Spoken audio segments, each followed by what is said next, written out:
Thanksgiving season is upon us, and Marie and I wanted to take this opportunity to thank everyone who watches and supports this channel, especially our friends and family. We have been truly blessed by your prayers, by your encouragement, and for the provision of what we need just when we need it.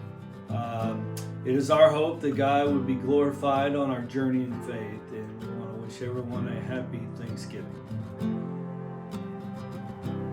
Today's episode continues the work that Scott and his dad started last time at Triple S Ranch near Rosebud, Arkansas.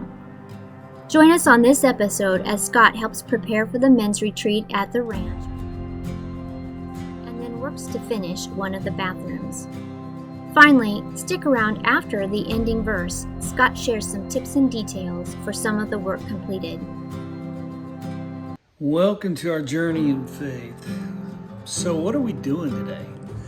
We got the wall extended and built here, ready for the door to go in. We got our plumbing. Now I didn't do the plumbing. Brother Dave did the plumbing.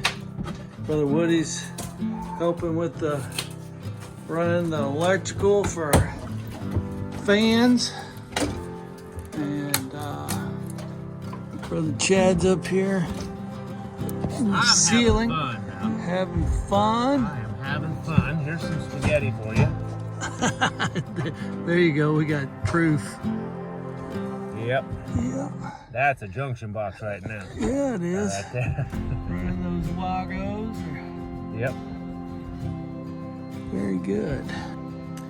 Well, I am helping Brother David, he's a commercial plumber, install a water system in a newly built home.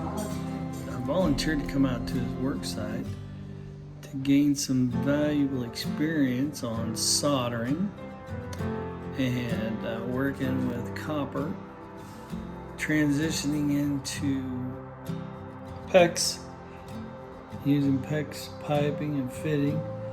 So we got the water heater here. We ran that into the water coming out of the lines there, run into a water filter going into the infiltration system, and then there's the brine. The room that had the hot water heater in it. This is the hot water heater that we pulled out of there. And this is all the copper.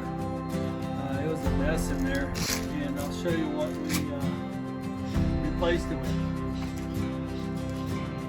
And then we came in here and went from brass to PEX fittings and ran all PEX. And so the hot water cabinet here will look real nice for you. I got a little experience, practice sweating copper. Brother Dave. We got this shower in here.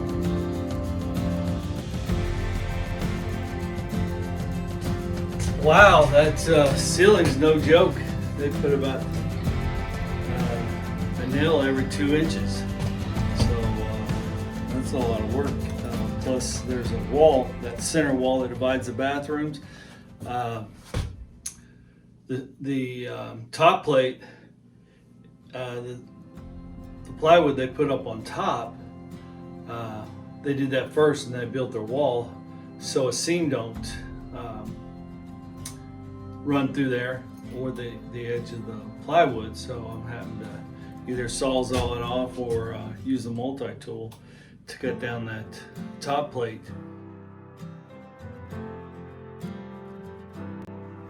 All right, let me show you what I got here.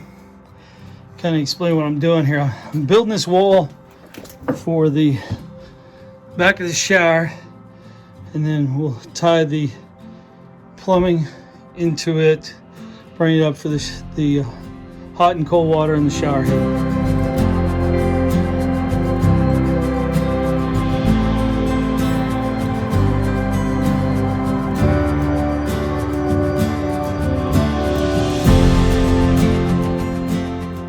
And then I vented the vent out to the side. I gotta get a 4-inch hole saw to vent that out into the soffit. And I did that both here and in the bathroom thing.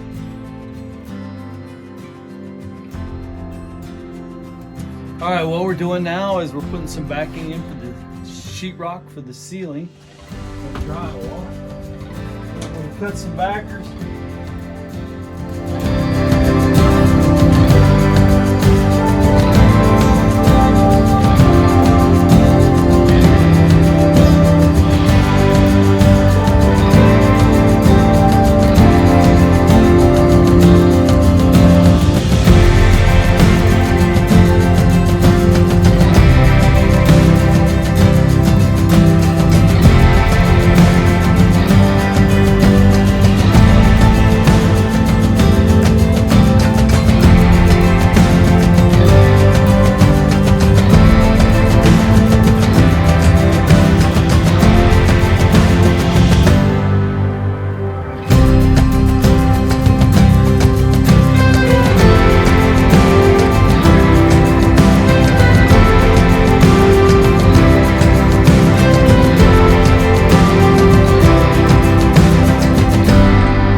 Finally, Scott shares some tips and details for some of the work he completed.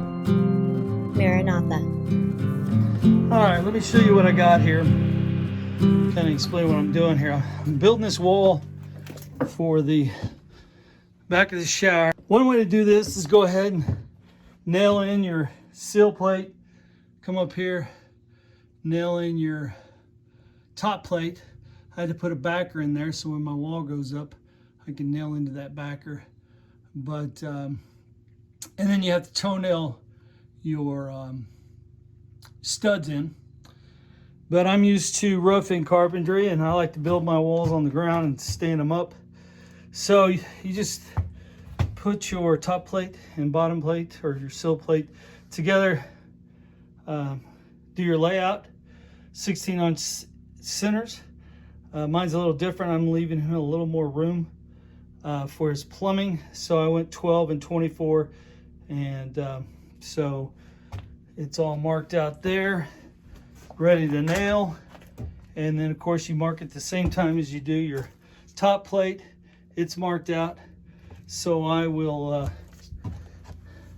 nail this end, scoot the wall down, and then nail this in. And then hopefully it stands up. It's pretty tight in here, but we're gonna give it a try. It's the way I like building walls anyway. It's not a load-bearing wall. As you can tell, I don't have a header in it, or I don't have a second top plate either. So it's just a wall that's gonna hold the plumbing up. When you're dealing with insulation, especially when you're pulling it out of the ceilings, it's best to wear gloves and get you a mask. You don't want to be breathing this stuff in. You just start coughing and you get that glass down your throat and into your lungs. You don't want to do that. And then I know these masks, if you don't seal them right, your safety glasses get fogged up. So just work with that, get it adjusted, and so you don't get this fiberglass in your eyes. So wear your safety glasses, wear a mask so you can breathe, and wear gloves, and that'll keep you healthy and safe, and you'll be able to continue your work long into the future.